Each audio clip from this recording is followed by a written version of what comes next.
Welcome back, everybody, to me talking about something. If you're new here, welcome. I talk mostly about books, mostly. Uh, and if you're already here, thanks for staying with me. Please like, subscribe, comment if you have a different opinion. I value all opinions, and then I yell back. Here's something I really want to talk about, and it's only slightly book related. Let's do this, shall we? Cheers.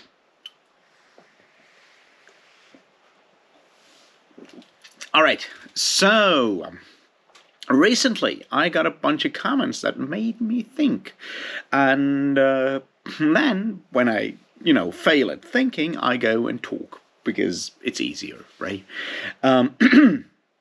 What am I talking about? I'm talking about comments both on an old video and on a recent video on Brandon Sanderson and my comments on mental health there, and my video on Sandan Glokta and the representation of people with disability in fantasy books. And I might have more to say on that later on in like a different video. I'm thinking about that. But the comments are what made me try to think and then fail and talk. What do I mean? Well, both of those side of comments, like on both videos, are in the vein of you are too thin-skinned and you are putting too much of yourself into this. And to that I have to say, yes, so what?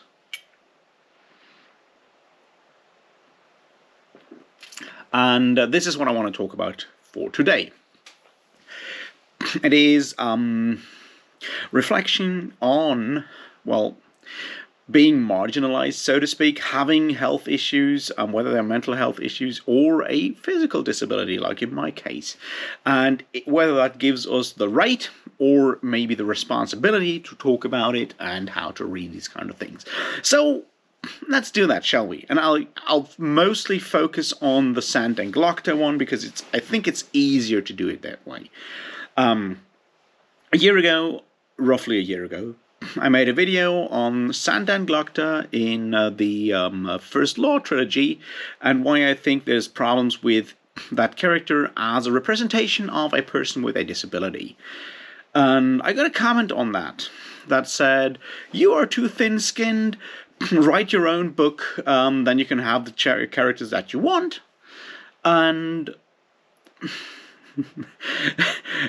Joe Abercrombie is actually really tame. Maybe grimdark is not the genre for you. Now let's put aside the fact that I probably have read a lot of grimdark and darker stuff out there, and I think I can deal with all of that. What I want to look at is the question like, am I too thin-skinned? My point is, no, I'm not.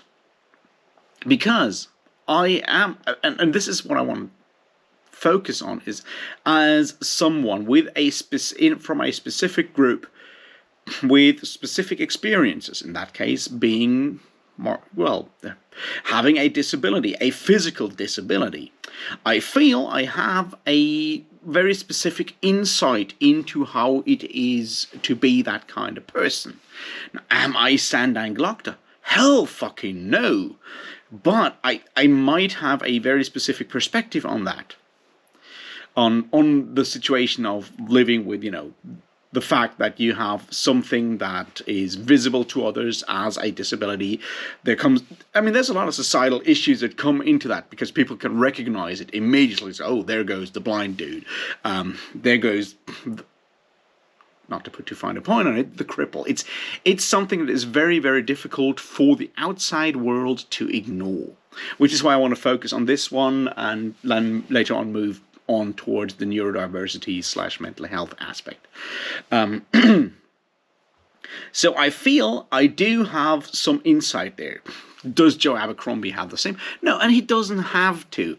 He has every right to write a character like Sandan Glokta, and I'm fine with that.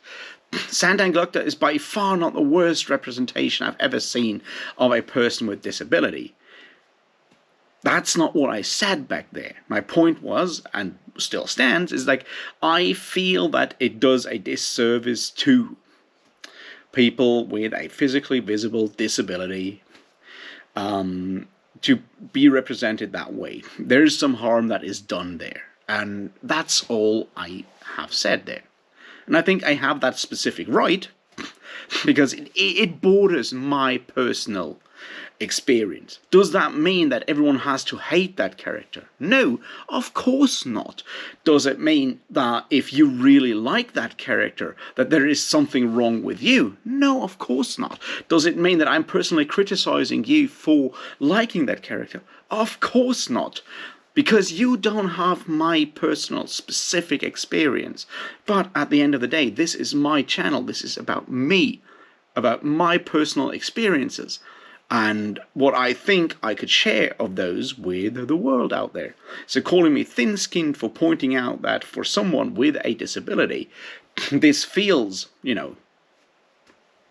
there are aspects there about like him feeling sorry and, all of that stuff that I personally think are problematic, is my bloody right. And it's got nothing to do with me being thin-skinned. Now, as I said, that's just one aspect of it. And the larger aspect that I think is sort of what I was dealing with when I read those comments, and as I said, there's some on like mental health with Brandon Sanderson as well.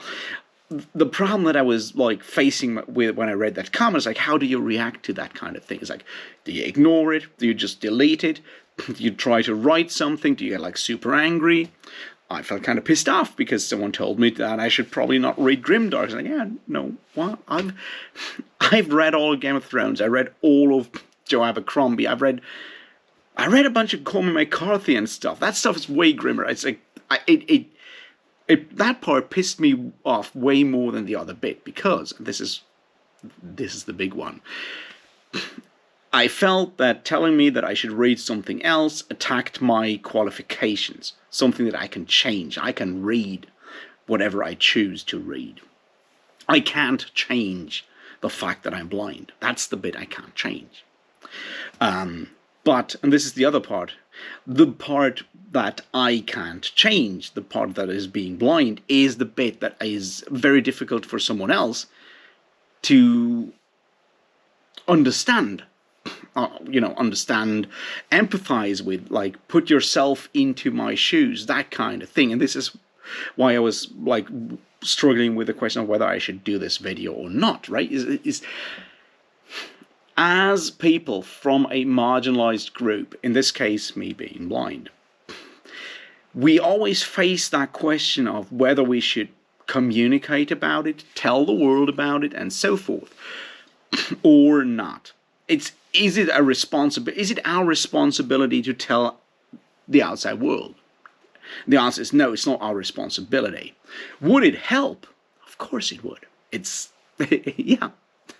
It would certainly help understanding. It would probably help other people with a similar situation. It would help people outside of that situation to understand more, to be more understanding, and so forth. It would be great. But having any form of disability, having any form of, struggles in that regard, always takes a huge, toll. It's a permanent cost. It's one that I try to ignore most of the time, but when I really think about it, it's a constant thing. It's just a thing that makes everyday life just that little bit harder. Just that tiny little bit harder in all those small things. And it's very easy for us to, for me at least, to ignore that most of the time, right? I don't think about it on like a daily basis. But it certainly is always there when I, go to a shop, try to buy groceries, having to ask for stuff. Waiting, like just now today, right? I went down to town to get something, and then I waited at the bus stop. And the bus that I was trying to catch did not park at the actual bus stop where I was standing, but a couple of meters before that, so I didn't notice it. They drove past me, stopped at the other red light, which is next to the bus stop, and I was like trying to get into the bus afterwards, and they just like shook their head and just drove off. And I was like, fuck you, asshole, right? Because I'm obviously an angry person. It's like, those are small bits and pieces that happen all the fucking time. And sometimes you realize them and you get like super angry, and sometimes you don't. It's just like makes things slower, whatever. The minimal cost, right, is like, I'll just put this in here for a moment, right? I use a screen reader when I communicate digitally, text to speech, the whole thing. Now, the interesting thing is, if you go, like, non-visually impaired people use the internet, you just scroll through stuff until you find the bit that you need. You can't do that with a screen reader, not easily at least. So I spend way more time every day because I have to read entire texts looking for that one bit of information that people without my disability can just like scroll to and just read that little bit. Is that something that I'm aware of every day? Of course not. Of course I'm not aware of it because I'm so used to it, but it's always there, and it's those small bits and pieces that always drag on my like everyday energy all the time. And the important bit there is that, you know, sometimes I don't have the capacity and the energy to communicate those things to anyone else because I'm already wading through all that stuff, holding me back, dragging me down, whatever you want to call it. But on the other hand, if I don't communicate it to the outside, well, outside is a wrong word here, but if I don't communicate all these issues to you, the world, how the fuck would you know? Right? It's not something you think of. It's not something you would like, you know, think of just because, right? It's you. People need to be told these kind of things, otherwise they won't realize. So someone has to tell them, and that's, on the other hand, that's also once again me or other people with disabilities. And that's sort of the problem that I face when I read comments like this. Is like, should I go angry? My first reaction is always to get angry because I'm an angry person. Should I get very angry? Should I try to actually explain it in a lot of detail why I found this problematic? Should I just ignore it because I just can't deal with it today? What to do? And I try to choose this way to explain why it is such a struggle.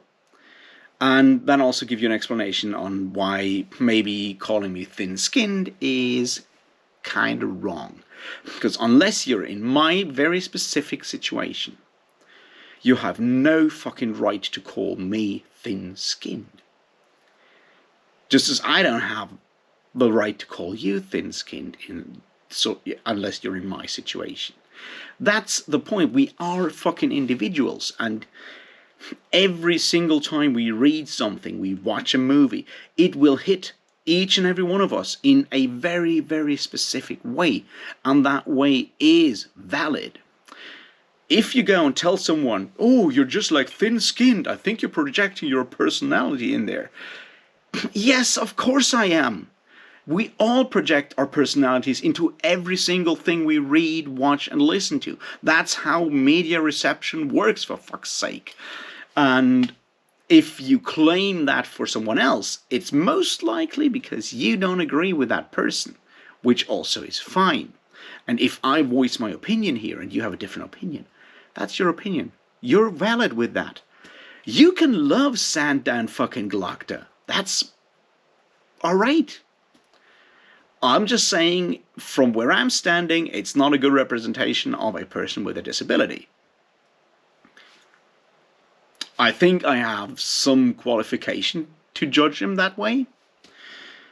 Well, if you don't believe that, whatever.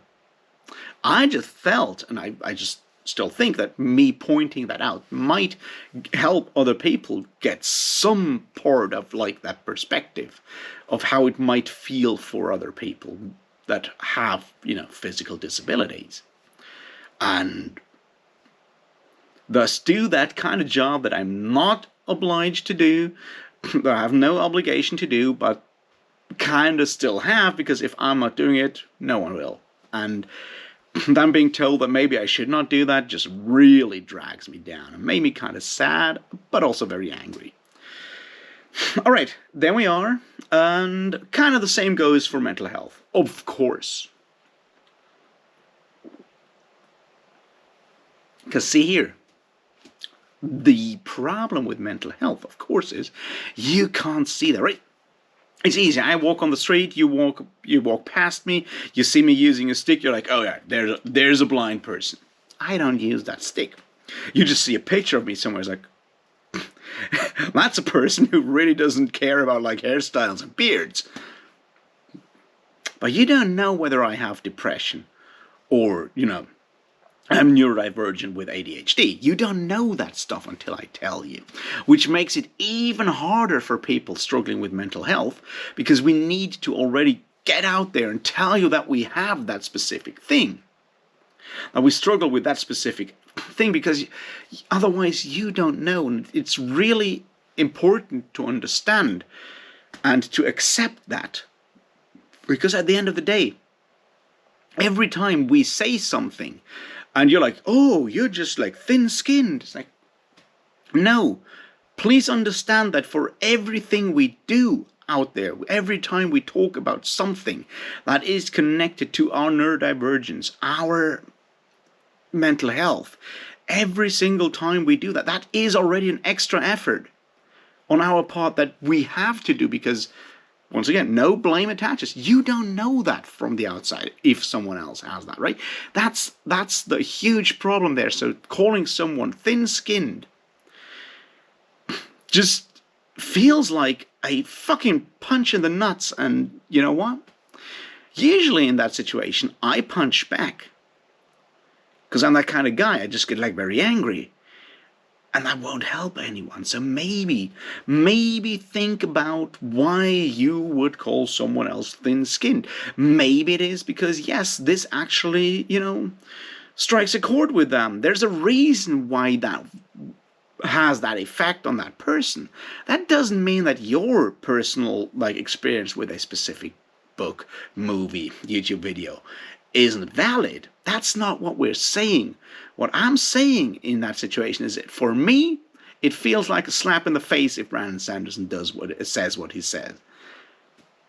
You can still go and enjoy those books. I'm fine with that. I'm happy for you with that. I just wish it would have been communicated differently. So don't call me fucking thin-skinned.